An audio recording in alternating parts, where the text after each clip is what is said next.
Discussion Module 1, Where Am I in My Lifespan? By Joelle Sutton. Hello.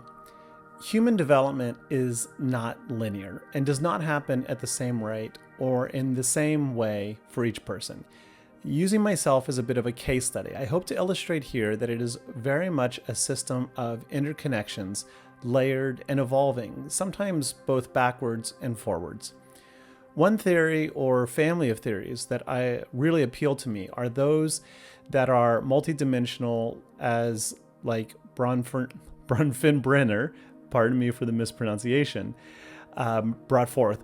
They help me to understand and affirm my own beliefs that development is not merely internal. My own identity and choices in life have been shaped by systems such as my family, and I would say families, schools, community, culture, politics, and professional communities that I have belonged to throughout my life. As I prepare to repatriate after 16 years in China, I'm starting to recognize it not as just a move between continents and cities, but also a transition across the micro, the meso, and the macro systems. So where am I in my life right now? Well, I'm 47, I'm married, I have 2 children, I live in a multicultural family. I have a background with a Bachelor's of Science in Economics, a Master's of Arts in Education, and currently pursuing this Master's of Clinical Mental Health Counseling. I have been a design and music teacher for the last 20 years, 16 of which have been in Shanghai, China. And as I said, I'm preparing to repatriate back to the United States roughly 1 year from today. That means I've got a lot going on, and I'm in multiple stages of transition. So, upon reading chapter 1 and reviewing a variety of different human growth and development theories, which one of those theories appeals to me the most? Which one helps me make sense of my life and the point of life that I'm currently in? Well, I don't want to answer that question because I don't want to choose. See, chapter 1 makes it difficult to treat development as one single pathway. My own life does not fit neatly into one theory. Maybe if I was younger, I might be able to pick one or two.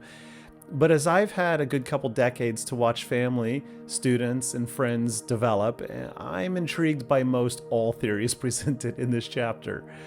That said, Erikson's theories help me think a lot about identity, intimacy, generativity, and Bronfenbrenner's, again, help me explain the role of culture, systems, and environment. Attachment has had a profound impact on my own life, which I'll talk about a little bit more in just a moment, though it's helped me to understand relational patterns. Among the most important to me, though, may also be resilience theory, which helps me think about adaptation across major transitions. And those major transitions, they can occur at any age. So for me, theory is not really a box to climb into. Theory is more a set of lenses. And just like glasses, some are more useful to others at a particular person, at a particular time, in a particular place, and under a particular context. So I am a self-identified humanist, an existentialist, a constructionist, a feminist, and I'm very scientifically and analytically minded. That said, I'm also very intrigued and also concerned about neuroscience implications. A bit more on that in just a second. So reflecting on this chart from the chapter that outlined a bit of the timeline of various theories and their introductions, thinking back on my 20 years as a classroom teacher, I have a lot of perspectives on these, and I feel I have seen various living examples of almost all of them across my career and through the growth of my 2 sons and the families that I have been part of, and my niece and my nephews, etc. I don't believe that human growth and development can be mapped in a particular one-way linear fashion or a best fit for everyone. I think that we are all complex organisms that are shaped and molded both by genetics, biology, but as well as experiences from society and other forces that influence us. So from a scientific perspective, I really do value Darwinian concept of survival of the strongest, of species adaptation. And I do think that I would even say on a cellular level, our bodies demonstrate that at different points of our own development, not just on an individual element within the species, but at a cellular level. Dewey, I think, is really significant and important to keep in mind the way that he begins to align social structures and the recognition of their impact on people, which is also really speaks to my internal feminist theoretical orientation that I will probably bring forward a lot in my future counseling practices. Freud is an interesting fellow. While I don't really buy into the psychosexual stages, I think that there is obviously some truth in that, especially the oral fixation that young children have, as it is not only their source of nutrition, but also the most sensitive point on their bodies when we develop and grow initially. I think that Freud laid a number of conceptual ground lines that are critical to understanding human development, but I just can't get behind that. Piaget and Vygotsky are two that I can really get behind for different reasons. Piaget explores the internal processes of how we develop from an inside-out perspective, whereas Vygotsky is the opposite, kind of looking outside in, building up how society and influential powers around us, be it schools, parents, whatever, help scaffold up and develop our sense of growth and development from an external to internal process. Of course, the others, I can get behind pretty much all of them, but I probably should have looked it up, but there's a saying, knowledge is God. And I don't mean to dive into religion here, just the recognition that the more knowledge one has, the more capable we are. And with that, I think that combining all of these theories together into a multidimensional practice and awareness of development gives us exponentially greater understandings of how people develop, as well as an opportunity to connect and recognize patterns and potential and stressors in our future clients' lives. That said, I'm also deeply concerned about neuroscience implications because, once again, knowledge is God. As we develop our awareness of neuroscience and how the brain and different parts of the brain affect human behavior, I can foresee a time, whether it's 100, 200, or 300 years in the future, where humans can be potentially impacted like machines through science. And I don't like that. So I have a natural repulsion towards neuroscience, but I also have a substantial appreciation and intrigue for it, and am kind of eager to learn more about that. Now, going forward, I'm going to look at a lot of my own life stories through kind of an Erikson perspective here. And basically, to me, Erikson is quite helpful, but my lived experiences suggest that early developmental questions do not simply disappear, that identity, intimacy, generativity, they can all overlap. And at 47, I can be thinking about career contributions, family, advocacy, future counseling work, while also revisiting identity of myself in a very deep way. And that does not mean that I am developmentally, or anybody would be developmentally behind for doing that, but rather it means that as a human, development is ongoing, even as an adult, perhaps even never truly ending. So one of the ideas I find most useful from chapter 1 is the tension between universal development patterns and the specific contexts that shape each person's individual paths. Many adults face these questions of identity, belonging, intimacy that are all outlined here in Erikson's models. But the timing and the meaning, the degree of risk that they face, and the forces that influence them, and on those questions, they differ dramatically from person to person. Once again, pointing back to a multidimensional approach being, in my mindset, probably the most applicable and effective perspective. As I've said, my own development has been shaped by age, family, culture, relocation, education, gender, professional identity, politics, social systems, blah, blah, blah. It's like unending. People often say to me, I've heard it my whole life, just be who you are. But I've never felt that that's a useful statement, which is why I appreciate some of these models, and particularly Erickson's, because in fact, I think that statement, just be who you are, is actually rather condescending. Like, I wasn't born with an instruction manual, so how do I know who I'm supposed to be? Yeah. So here's some examples of where I think some models can fall apart, and kind of the value of having a multi-dimensional perspective, but also an appreciation from an individual model. So in Erickson, if we look at preschool ages 3 to 6, this is where Erickson outlines how people begin to identify, or rather to begin asserting control in their lives. And if you've ever raised a toddler, which I've done twice, you are very much aware of how they begin to do that. That said, I've never actually been very good at advocating for myself. It's not a skill that I developed at a young age. For whatever reason, I found myself, despite having the capacity of being a powerful person, being a viper or a defender or whatever, I became a chronic fawner somewhere along the line. And the process of fawning is among the polyvagal fight, flight, fawn, or fight, flight, freeze, or fawn concepts. And it's actually very likely a evolved defense mechanism that serves a very real purpose, but it prevents a person from asserting control in their own life. And that's something that I've had to overcome, even until very recently in my life, in my 40s.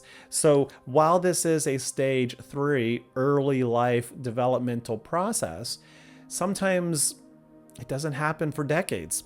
And if you are struggling with such a thing, I highly recommend Meg Josephson's book, Are You Mad at Me? It's an amazing text.